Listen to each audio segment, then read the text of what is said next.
In the next module, we are going to talk about what is the relationship between pragmatics and grammar, and how pragmatics is different from grammar in the linguistic sense. So to do that, I want to first make sure we are all on the same page in understanding what grammar is. And I want to make sure we all understand the linguistic understanding of what grammar is, as opposed to the sort of everyday understanding of what grammar is.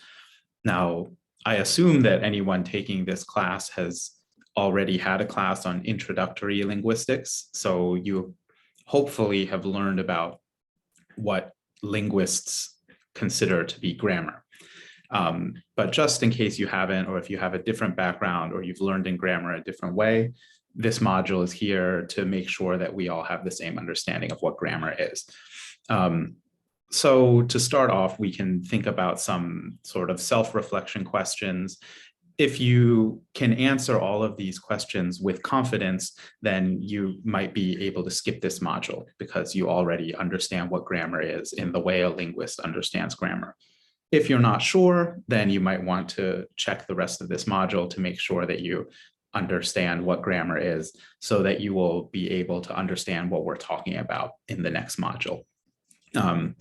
So if you understand grammar in the linguistic sense of grammar, then you should understand why grammar includes things like phonology, not just subject-verb agreement and other sort of sentence level things. You should understand why linguists would never say someone has bad grammar. And you should understand what's the difference between saying a sentence is grammatical or a sentence is acceptable. Right? So again, if you are confident that you know the answers to these questions and you understand these things, then you could skip to the next module.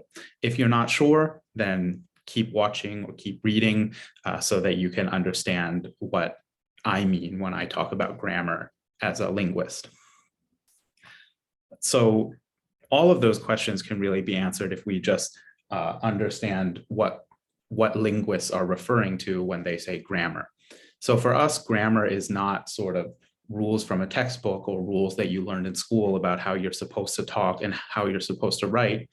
Grammar is a system of rules or a system of procedures that can make well-formed utterances of a language and can make all the parts of those languages. So can make the sounds and the words that we put together to make an utterance. So we can think of grammar as being like a recipe. Every language that any person knows is a system or a recipe, basically saying, if you follow these steps, you can say things in this language. So that's what we linguists think grammar is.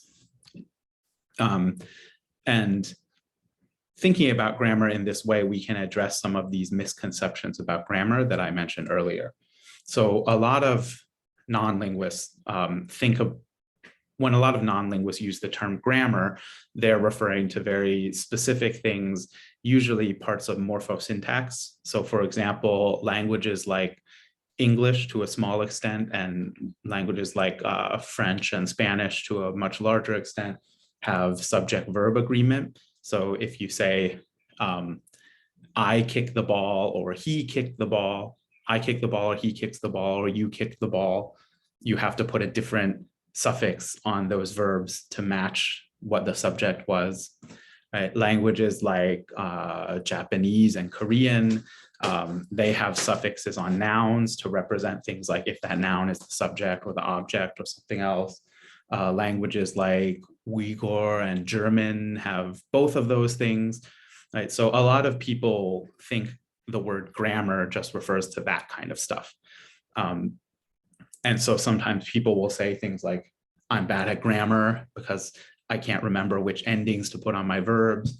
Or people will say things like, Chinese doesn't have grammar because Chinese doesn't have suffixes like that, right? But those are just one small part of grammar, right? So even if a language doesn't have those things, or even if you're not good at doing those things in a certain language, a language still has procedures for generating the sentences and words in that language, right? Every language has grammar because every language is a system of rules that generate utterances in the language.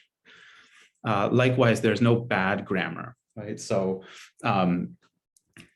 whenever a person is producing language, whenever a person is speaking or writing, they are following some kind of rules that are in their head to produce the sentences and the words that they are making. So that set of rules in their head is a grammar. Everyone has grammar, and everyone is able to use their grammar. It's possible that their grammar doesn't match the kind of grammar that's taught in school or the kind of grammar that people tell you you should use. But that doesn't mean it's bad. It just means maybe it's the kind of grammar that is not valued in society or something like that.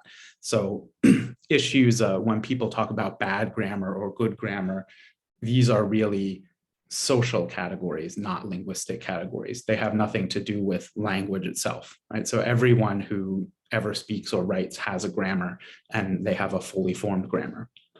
And last of all, grammaticality is not the same as acceptability, because saying a sentence is grammatical is just saying that it is a sentence that could have been made by following the rules of that language system, right? So if a language or a grammar is a set of rules that if you put words together in this way, if you put sounds together in this way, you can make a noun phrase, you can make a verb phrase or whatever. And if you follow those steps, you can make a sentence, and that's grammatical, right? Some sentence that could not have been made through those steps is ungrammatical, but that's separate from being acceptable, right? So acceptable is a subjective judgment people make about a sentence sounding good. And sentences can sound unacceptable for reasons that are not part of grammar. They can sound unacceptable because they mean something weird, even though they're grammatical. Right? They can sound acceptable because they're too long or too confusing to understand. They overload your memory, even though they're put together in grammatical ways. And likewise, sometimes sentences that are not grammatical can still sound acceptable because the grammatical violation is hard to notice. Right? So if you read the module online, you will see several examples of sentences like this. So that's kind of what grammar is. And as I mentioned before, if we understand grammar as a system of rules, then we can see why these misconceptions that we use in sort of everyday talk about grammar are not really reflecting the linguistic meaning of what grammar is. What do I mean when I say a system of rules? Right? Because when I say grammar is a system of rules, it sounds like someone is telling us what rules we're supposed to follow when we speak. But that's not the kind of rules I'm talking about. So I'm not talking about rules that come from outside of you or rules that come down from authority figures like teachers or textbooks. I'm talking about rules that sort of are formed within your own head. So the kind of rules that people are often thinking about when they talk about grammar in the everyday sense are so-called prescriptive rules, or rules that about what you shouldn't do. These are usually rules that someone taught you in high school or in some English usage books saying, you know, don't say this kind of thing because it doesn't sound educated, it doesn't sound good or whatever. So these are rules like when I was in school, I was taught, don't say gonna because it's not proper English.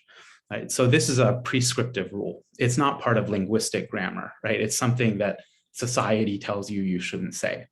These are not the kinds of rules that we are talking about when we say that a grammar is a system of rules. The kind of rules we are talking about is what are called descriptive rules. So they're descriptive because they're not about someone else telling us how we should or should not talk. They're rules that describe what we already know about how our language works. So let me give you an example about gonna. Right? Like I said before, there were prescriptive rules saying just don't say gonna, but that doesn't reflect how a native English speaker knows their language works. A descriptive rule will be something like this.